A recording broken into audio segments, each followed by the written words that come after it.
Pagkatapos ko nang basahin ito, guys, parang pagkainindi ko talaga dito, namatay na si Susana, yung mother ni Conrad. Pero parang, syempre, baka naalala nila ba? Parang, ewan ko lang. Yun lang ang pagkainindi ko sa mga salita dito, guys. Pero, yeah, dito nag-break si Conrad. Parang kakabalikan sila, guys. Kasi yung bahay ng mama ni Conrad, parang binibili ko ng tatay niya. Ang alam ko nga kasi, namatay na kasi yung nanay ni Conrad. Kaya siguro ganun si Conrad kung may mother. Ito naman si Belly, nakipag-break sa kanya after prom. So, yan. Natapos ko siya kagabi. Nakatulong na namin. So, yun lang. Kaya parang inaano niya yung bahay ni Conrad. So, yun. Parang inasave pa nila yung bahay ni Conrad na yung sa mother niya, pero yung tatay niya binibenta. Tapos, let's go to book 3 na. Ayan lang. I rated this book, kasi yung first book na rate ko ng 3, siguro 3.5 ko ito re-rate yung volume 2. Natapos ko na, and ngayon, let's start with the volume 3, which is You'll Always Have a Summer. So, total pages, 283 pages. Medyo mas marami ito. So, yeah. Maganda naman siya, pero feeling ko pang teenager siya talaga. Pero mas maganda talaga yung To All the Boys I Love It. So, yeah, let's start reading this third book, guys. So, yeah, may naalala nga pala ako. Nung college ako sa accountancy, dance lang talaga ako, guys. Dance. Meron kami kakasama galing. Kasi galing siyang daw kumanta yan. Hindi ko kasi ina-share yung pagkanta ko. Tapos, magkaroon ng event. Unexpected, tinawag siya. Tapos kumanta siya. Tapos kinanta niya basta may kinanta siya. Tapos, unexpected din, tinawag niya yung pangalan ko. Tapos, hindi kumanta. Ganun. Ako yung nanalo. Tapos, ako yung nanalo dun sa event. Unexpected yun. Pagkahawa ko pa lang sa mic. Dati, yun yung pinikunto ko sa inyo, guys, na ang kakantahin ko sana ay I Had a Dream, a song to sing kay Mariah Carey. Yung Against All Odds. Yung pagkakanta ko pa lang noon, una pala, how can I, ganun. Pagkakanta ko ngayon, syempre yung St. Mary's na sa bundok yun. Then, kulong yung meron siyang cover court, doon ako kumanta. Tapos pagkakanta rin, how can I just let, ganun, naglabasan yung mga high school student. Tapos nahanap nila kung sino nakanta, nakita nila ako yung kumakanta. Tapos every time na nakita nila ako, nakamayan nila ako. Yun, tapos nanalo ako nun, guys. Kaya nandun sa bahay yung aking maliit na souvenir. Sa katunayan, nanalo ako ng time na yun. Unexpected. Di yun. Tinawag yung name ko. Yung mga contestant, basta unexpected lang yun. Yung nagulat ako kasi pagkakanta, una pa lamang salita ko yun, ha, guys. Naglabasan yung mga estudyante sa second floor ng building. Naglabasan sila doon sa sa balcony nila. Tinignan nila kung sino yung nakakita nila ako yung nakanta. Naglabasan talaga sila. Parang nagulat ako, guys. So, ayun. Start there. Nag-intermission na ako. Nung college ako. Yun. Kasi nung elementary ako kumakanta ang high school. Pero akala nila, hindi ako yung nakanta sa bahay. Akala nila, ibang bata yung nakanta. Akala nila recorder, hindi ako. Hindi nila alam yung boses ko, guys. Parang siya kasi, sabi nung isang kaklas, para siyang plaka. Ganun. Parang siya, maganda. Yung sabi niya sa boses ko, may parang plaka yung boses ko na hindi. Yung iba, di ba, tinetemplat sila. Parang inahalo pa, inafix pa yung boses niya para maganda pakinggan. Yung sa akin kasi, kahit walang ganon, maganda na. Yung ganon, sabi niya, parang plaka na talaga yung boses ko. Yun na talaga yung boses ko. Kasi pag ako'y nakausap mo, hindi mo mahalata na marunong sumayaw, marunong kumanta, ganon. Hindi kasi ako showy with comes to my talent na ganyan. Hindi ako ganon. Tapos yung na-experience ko na yan, small ako, hindi ako marunong na. Nung hinawakan ko na yung mic, gulat sila. So, ma-share ko lang guys. 2,000 years later.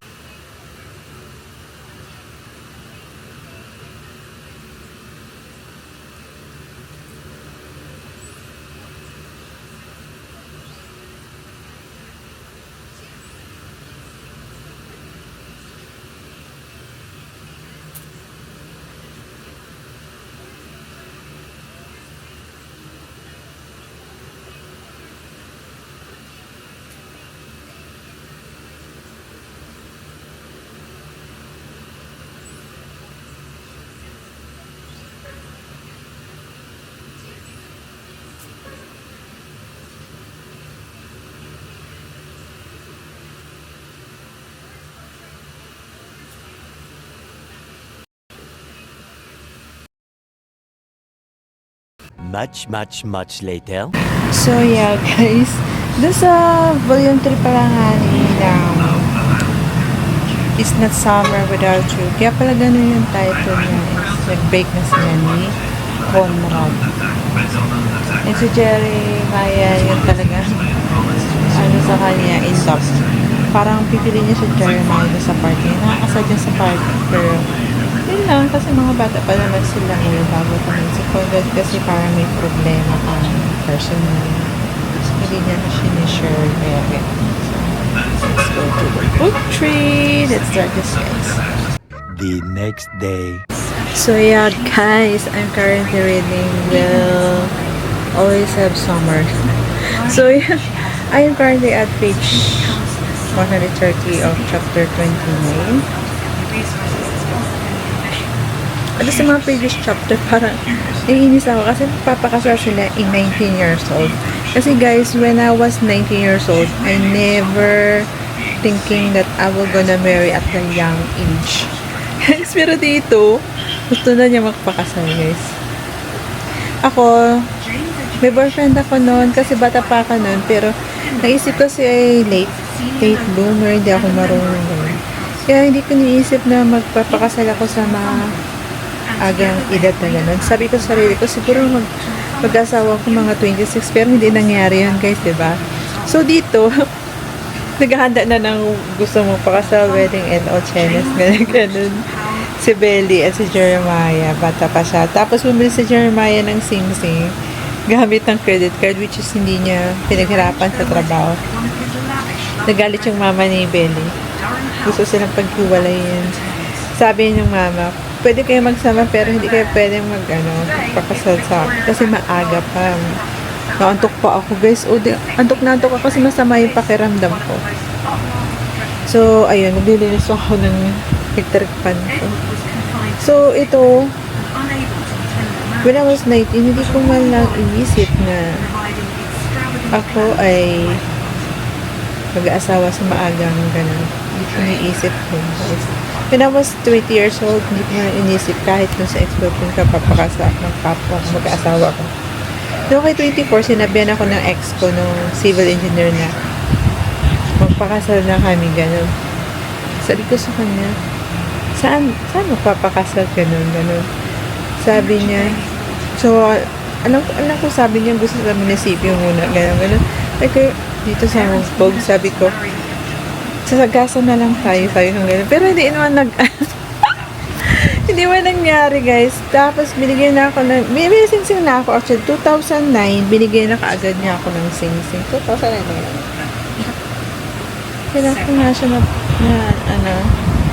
2005. No, hindi 2009. Kasi nakalala ko siya 2004. So, February 2004, meron na akong sing-sing sa kanya. Pero malaki. Tapos, syempre, late na yon binigay ko sa kanyang sing-sing. Maliit naman. Di ba ga? So, hindi kami nagkatuluyan ng ex ko, guys. At hindi ko niisip na mag-asawa ko in 20 years old or 24 years old. So, guys, 19 years old kayo, mag-asawa kayo kung may boyfriend and girlfriend kayo. Guys, wag mo na kayo, hindi ko naman sinasabing di-judge diktahan kayo nung kayo mag-asawa. Kasi guys, 19 years old, marami pang taon kayo, marami pa kayong makikilala, marami pa kayong may experience na maganda sa life ninyo. Hayaan nyo munang kumita kayo ng malaki on your own. Kumita kayo ng pera nyo. Mag-built in kayo ng sarili nyo property. Di ba mas maganda pag ganun?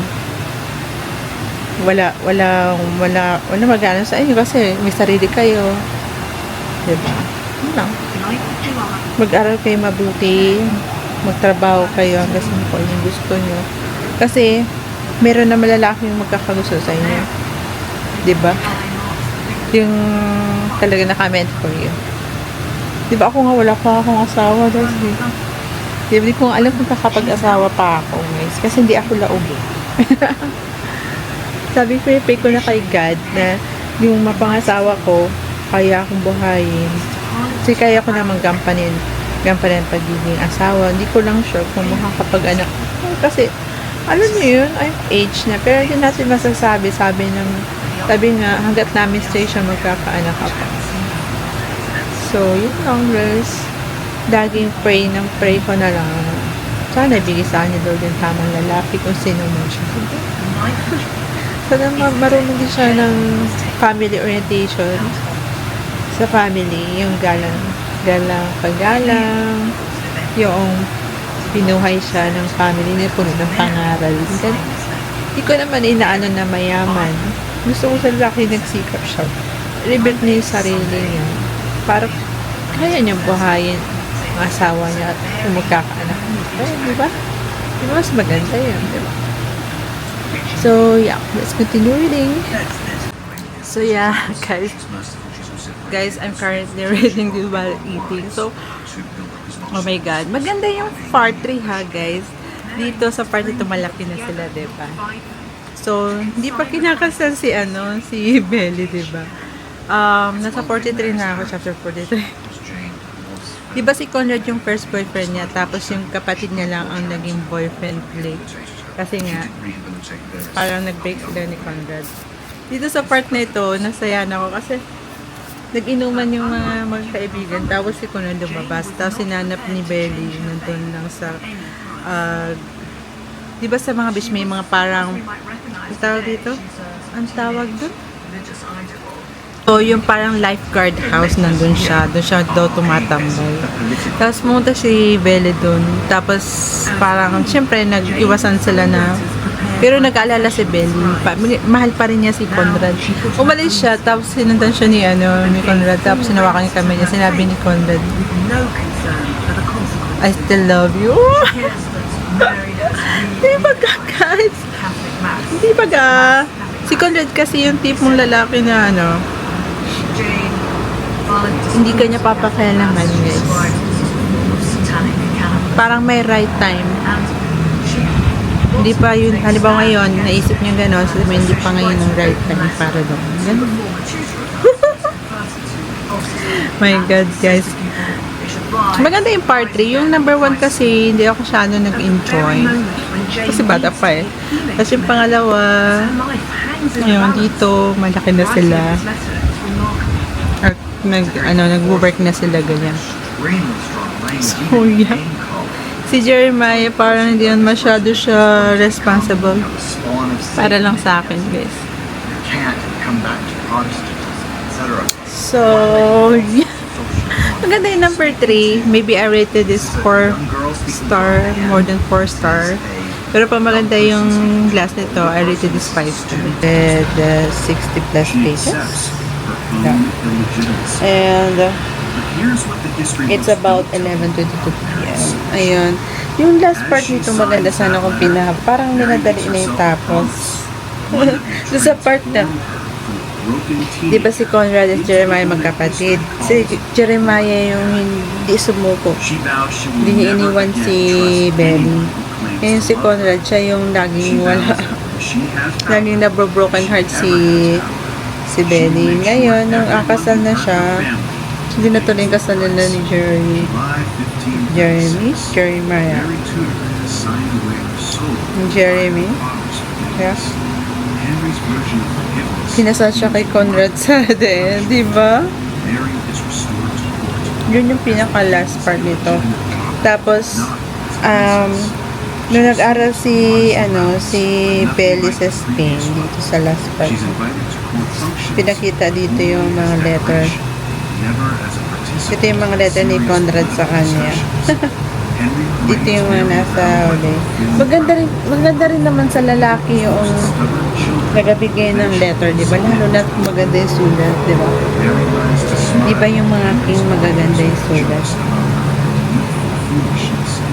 Ako mahilig akong love letter. Promise, nagda-love letter ako.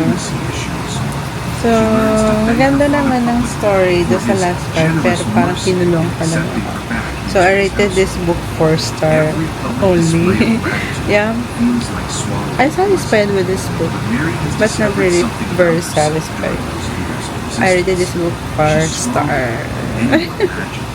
So, we're going to start the fourth book, which is wala akong makeup isa. I was Amelia Earhart. Parang familiar siya sa akin. So, madali lang tumatapos. I think bukas tapos ko na to. About 100 plus pages lang. Naghanap ako ng ganitong pocketbook na hardback. Wala akong makita. Nabili ko lang siya sa book sale sa murang halaga. Sana yung makita pa akong ganito. Wala na akong makita. So yeah, I'm so excited to read this book with you. And then I will continue the Count of Monte Cristo after this book. Yeah!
2,000 years later. Wow, God, this is great. You know, it's gonna be so poetic. We're really gonna close that circle. I'm going to die raising the fortress that Hanem brought down, because Hanem was behind the huge part of the Blood Summit, right? Of destroying the fortress. So in a weird way, like I killed her, but she is kind of gonna kill me, right? That's nice. Yeah, that just sounds poetic. Aaron is like raising the fortress? Don't worry. She climbed to her feet. It's a good plan. You'll like the symmetry of it. I'll die, but so will my magic. We won't have to worry about that anymore. She laughed, and her fingers braced on the wall as she wandered out of the cell. Aaron stared after her.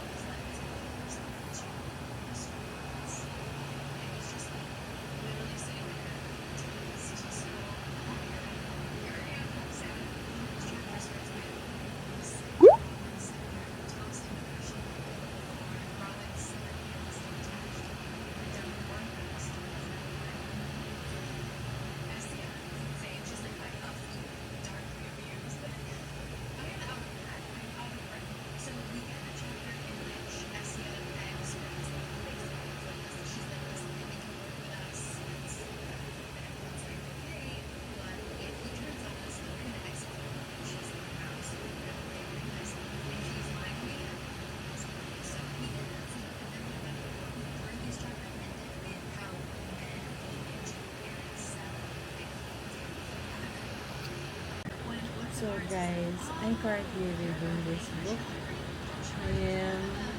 I was Amelia and Hal. So today is 11 p.m. Tinamad ako magbasa ngayon ako nag-stop. And I am currently at page 11. Ngayon ko lang siya start. Yung una niya guys, yung unang part, ang ganda niya guys. Para siyang poetic guys.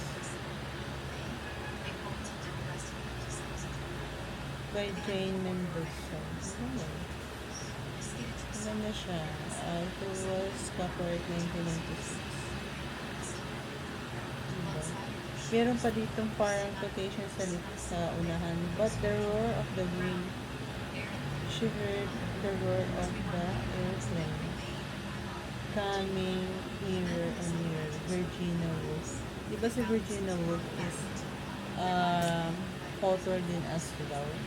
So, parang maganda to guys. Maganda. Kasi una pa lang para siyang poet na. So, pagkaintindi ko dito ay siya ay pilot. Kasi parang to-travel siya Maybe, namatay yung pangalan niya tapos nabuhay siya sa ibang identity. Feeling ko lang. Kasi feeling ko na baka nag-crash ng airplane tapos ang pagkalang sa kanya ay patay na. Ganun. So, sabi natin, let's continue reading this. The next day.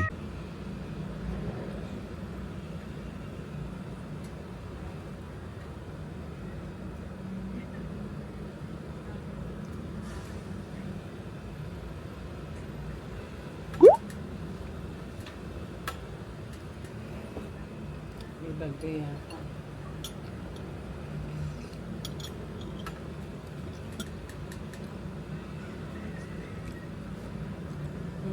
kapalit ng init bagyo talaga.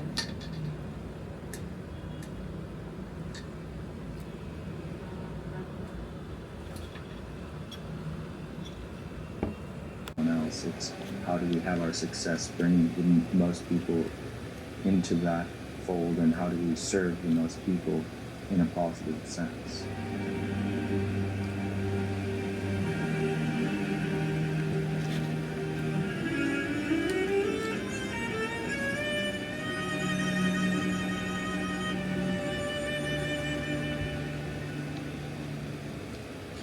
Edward. You're right. There's a lot. I mean, you know, all these numbers are full. Wherever you look, they're just full. And you know, nice to know the treasures, but they're not. They're just full of stuff. Tell the history. Yes. And the question is what to do with that. You know, but this to me is outstanding to walk in here and see this. And sadly, when we get rid of it, it will come into the room. That's a really, really just way. I mean, this is a treasure trove. It is. It's the same project. Yeah. So, okay, well, just take Christmas. Yes. Yeah.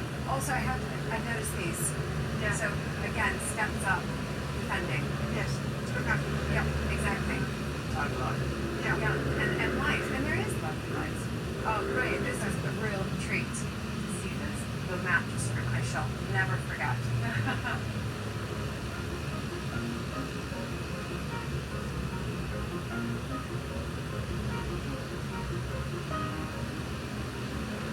Well, welcome to the Hunter's Gallery. Fantastic. We'll start in Casellas, which is one of the bedrooms on this gallery.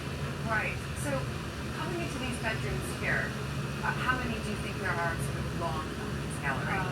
4 plus investors. Okay. Is this a project that you think possibly you want to eventually embark on? We'd love it. It's the most beautiful gallery. They're wonderful rooms. I'd love to see them restored. Although I don't want to lose their feeling. So I love this wallpaper. She's just so pretty. But how do I get electricity in here without having to? My gosh, right, so there's no electricity. No, I mean there are sockets and plugs. Right. But you have nothing to choose. No.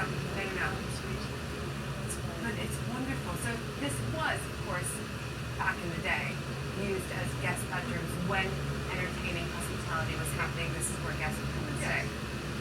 And this is an exciting project. Yeah. Moving on to the next, right? Come on, let's keep going. Yeah.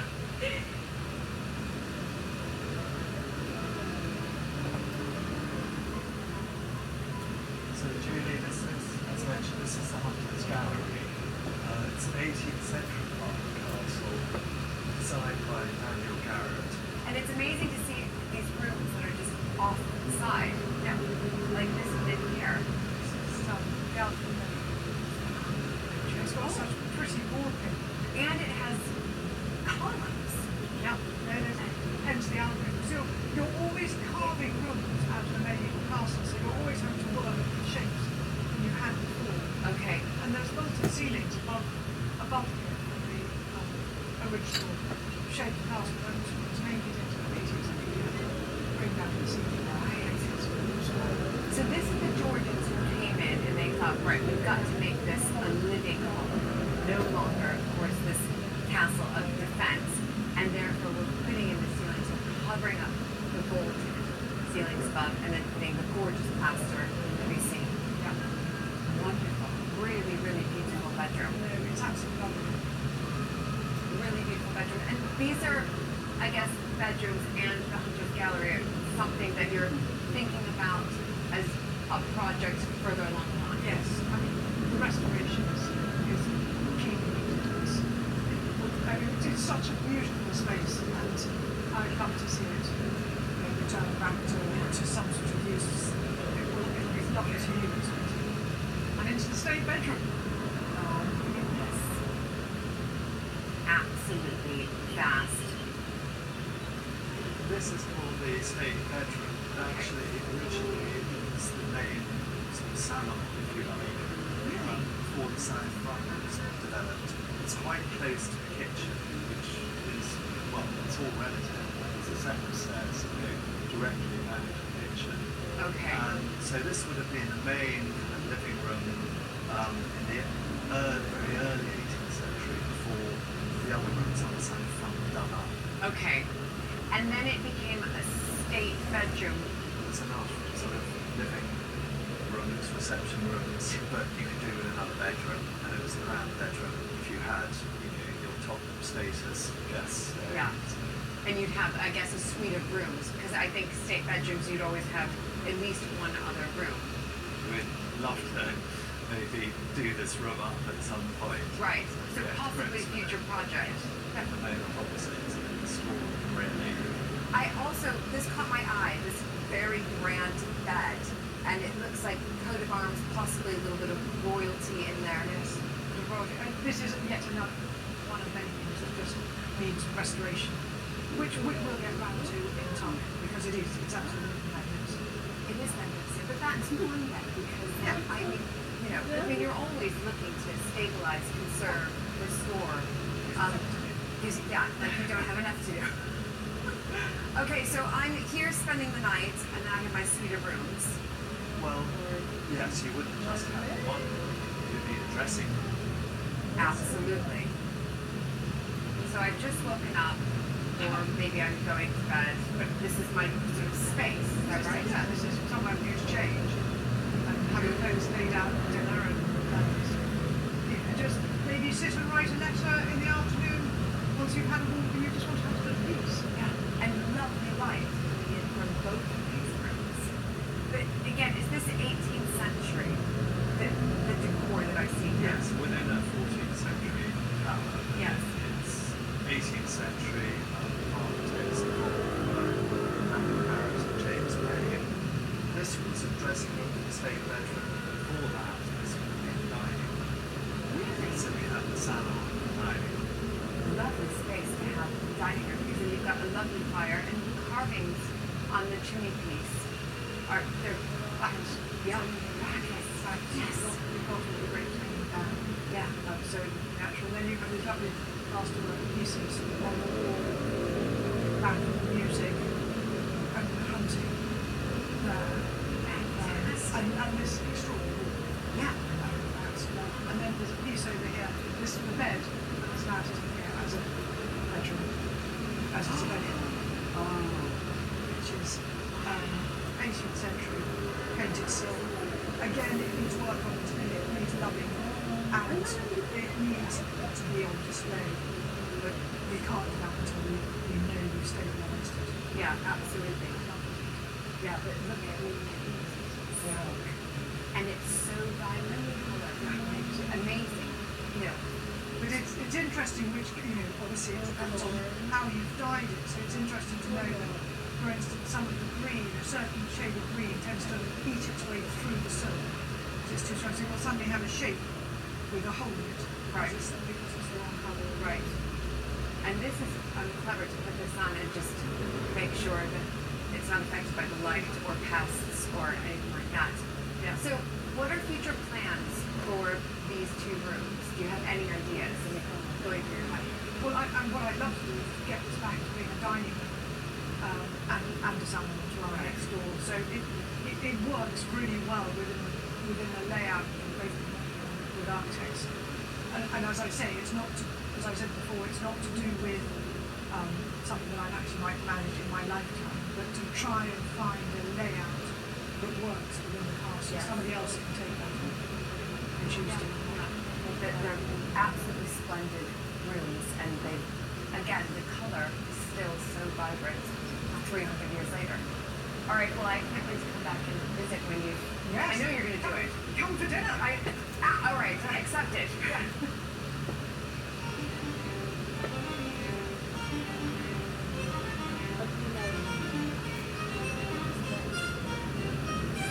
Built in the 14th century, Gravy Castle has been home to the Vane family for the past 400 years. Harry and Kate, Lord and Lady Barnard, have recently completed an impressive redevelopment project in the gardens that has been years in the making. So before this big project, which you call the Rising, so big project, you've come in here, you've been running it for 8 years, and then what? As soon as you took things over, you're like, we need to do something. It wasn't straight away, it was we need to work out what on earth this place is about. And we felt that we needed to have a place for people to come and enjoy the place. And we found it. So we started with the Rising. And the first person to join the team was Grant designer. Okay. So Charlie he was the Italian designer, he was doing a wonderful job. I remember him coming up 7 years ago, and we stood at the last and looked over the gardens in the world map, and I said, well, the water's listed, the pond's listed, you know, I like this listed, and the empty on the edges, we got right. And then after that, there was planning commissions and finance. Yes, yes. Then, 6 years ago, another landscape architect, Anthony who has done everything outside of the garden. The Okay. entire site is 26 Okay. So if you take in the car park and you take in the Lotus Forest, which is the adventure playground, Yes. as well as all of this, you have a lot of heritage buildings. So Yes. it's really, really something you've turned over every last inch in order to get it to a So you knew that that's kind of what you had to work with, was 27 acres to create something that the public can come in and really enjoy the outdoors, the indoors, but also, let's just talk about this view because you mentioned that this was just, it was flat. So you didn't have this, so if I were to walk in, I wouldn't have this spectacular view. Did you have There was a hedge that obviously lay down there, that was a huge hedge, and it was 100 foot tall, so you couldn't see crossing through it, to be honest. So it wasn't until that hedge came down that we realised just how important he was. We'd already planned to put in a restaurant here Okay. and that sort of area. So we knew it was the right place because it lent itself to Yeah. the new car park. But you can see the flag flying from Yeah. here. Oh, it's just the most spectacular. Yeah, it really is. But then you decided to terrace up to get to this point. So what we need is design gardens Yes. and access and how people would work and the building there, which is the roundhouse. Yes. Is a new building. Okay. That's the A1 that's new and that there was inspiration from barn, a lovely round barn 3 miles away on the estate. I think it's one of the prettiest things I've ever and so we're redoing that to then put it into the roundhouse. Beautiful. And then you're starting to look at the building behind me. So this is the library, so this is our restaurant. This is on the site of the old library in Boston. Oh. So that depends if you go to the library garden. I mean, it's beautiful and it's open. Look at all the windows there.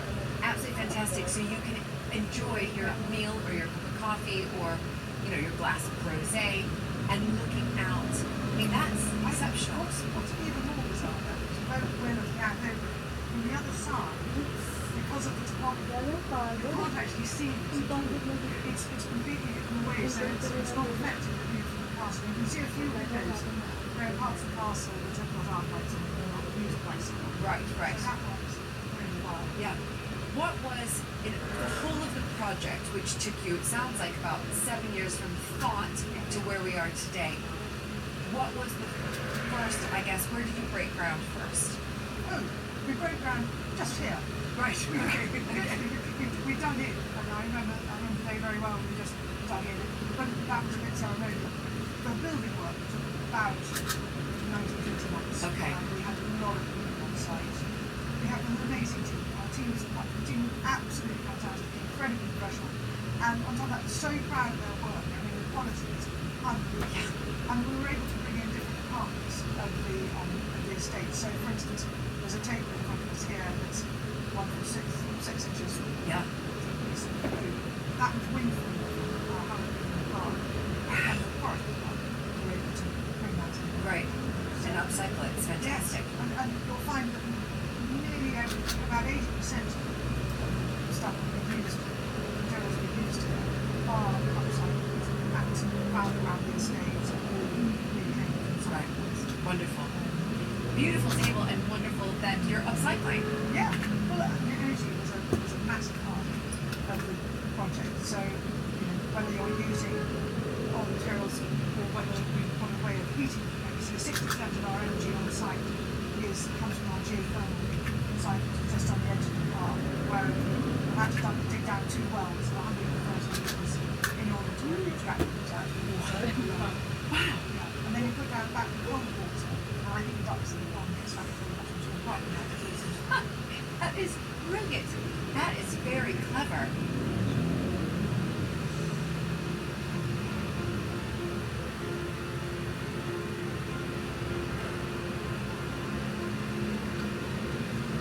We'll start from the west side. Okay. Wow. How many acres? Gardens in total? The wall garden Yeah. is about 500. So what am I walking through now? This is a wisteria art on the very top. So once it's grown up, so it's all new. This is the west garden with these amazing grasses and the wonderful tofu. Oh. So I'm just going to stand here and look out because super clever. He's so clever. It's It's like a veil. It's like a veil that's just wafting away. And it's such a lovely place to sit and enjoy. Yeah, when you watch them, it's quite meditative. So you can just sit here and watch the movement in the wind. Oh, it's like a chorus. Yeah, it's super watching that song. Oh, So so that is very. So you've got magnolia, wisteria, roses here, and then once this starts to grow, wow, I can't even imagine the scent. it'd be absolutely beautiful. I'm so excited about it. It's not just the job, you designed it, the team have done a fantastic job as well. Okay, so this is like stage one, really, because it's 5 acres, over 5 acres. Yes, this is only one book. Yeah, exactly.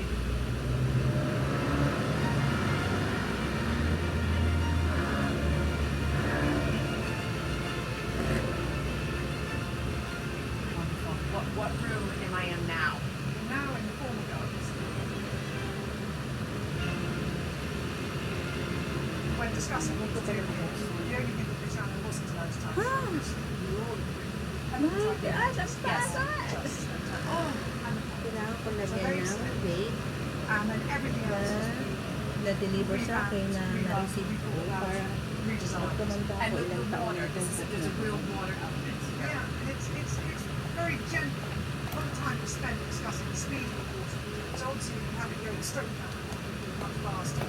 When we stepped into it, it's a gentle flow down. So the idea is to feel truly relaxed. Yes. So it comes from the reservoir into a trough here, which is just a field trough. And Right, so again, up cycles. absolutely. Yep. Down Gosh, it is again such a lovely space, and the sound of the water is it's absolutely outstanding, and it's lovely to see all the bees going all around me, which is fantastic. I mean, I love this because it is a bit sort of wild, yeah.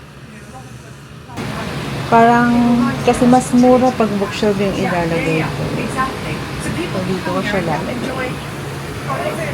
Nasukat ko na siya. I think 2 ganito at isang sling. Mas mura kasi matahin mo, wala pa siyang 10. Kaysa magpapagawa ako, magpaparenovate ako. Gagawin ko ng division bookshelf para tipid. Tapos sa likod, doon ko lalagay yung aking lesson table. So, yeah. Pag tumanda ako, sana magkaroon ako ng anak ko, no? Ang swerte ng anak ko kasi marami siyang books. Swerte na magiging anak ko. Kasi meron akong Harry Potter. Pero yung Harry Potter ko is illustrative. Magazine type siya.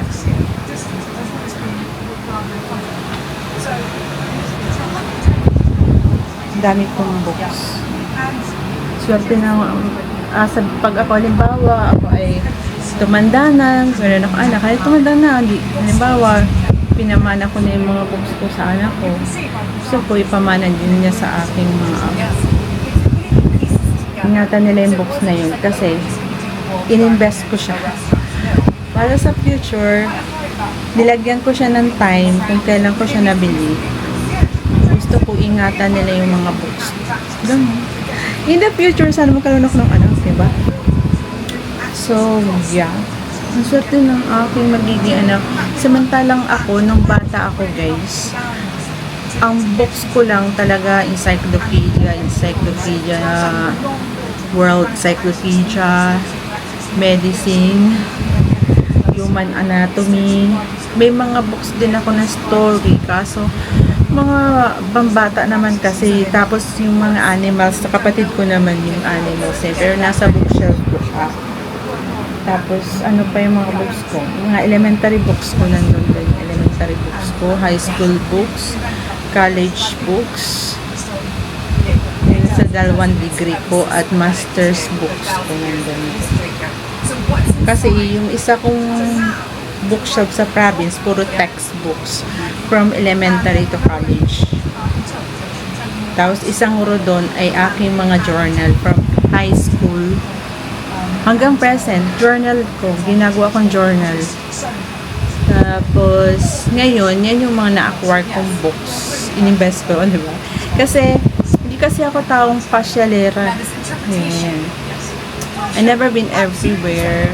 That's why I invest myself into reading. It's for my safety. Safety na rin siya. And masarap din sa pakiramdam. Hindi ako humahangad ng higher than that. Books can makes me happy. I am contented with the books. That's all. So, yeah. Tinaw niya man, happy ako, diba? Yeah. That's what I've learned in the book. So, yeah. Ang pagod, guys. Hindi pa ako tapos. Iisa-isahin ko pa yan lahat, guys. Pero lahat yan, may pangalan ko na. Hindi ko pa na nalalagyan yung time ko kung kailan ko binili. Kasi, tinitingnan ko pa sa application kung kailan ko siya nabili. Except na lang yung mga nabili ko sa book sale. Kasi, pag minsan, yung resibo, tinatapon ko na. So, ang gagawin ko, pag bumili ako sa book sale, dalagyan ko na lang ng month end, yung month end year na lang pag sa book sale. Kasi hindi ko alam kung anong time. Pero ngayon, starting ngayon, kapag bumili ako ngayon June, kapag bumili ako ng book sa book sale or updated na. Pero yung mga previous ko, hindi ko na alam kung anong time yun. Depende na lang kung nasa Shopee pa yung history niya. Diba? Yun. Pero nakalagay naman sa Goodreads ko yung iba na mga books. Yung mga nabasa ko na. So, yeah. Ang pagod, guys. Ngayon is holiday and holiday ngayon ng Maynila. Walang pasok. Pero kasi ako ay naka-R&R, naka-vacation di ba ko for 5 days. So, yeah, next week pa ang pasok ko. Night shift ako next week. Thank you. Thank you so much sa aking kasi hindi talaga ako mandatory leave like vacation leave last year. Kaya naipon yung vacation leave ko. Ngayon ko lang magagamit yung vacation leave ko. Then, next month, mag-wellness leave naman akong 5 days din yun. Baka, yun, umuwi ako sa province. Hindi ko lang hindi ko sure kasi walang tao dito eh. Hindi ko lang kung dito patutlogin yung pinsan ko para siya magbantay dito. Hindi ko sure kung kakauwi ako or sila na lang pumunta dito. Hirap pag walang tao dito guys. So, yeah. And see you in my any other vlog. Nasa Count of Monte Cristo na nga pala ako guys.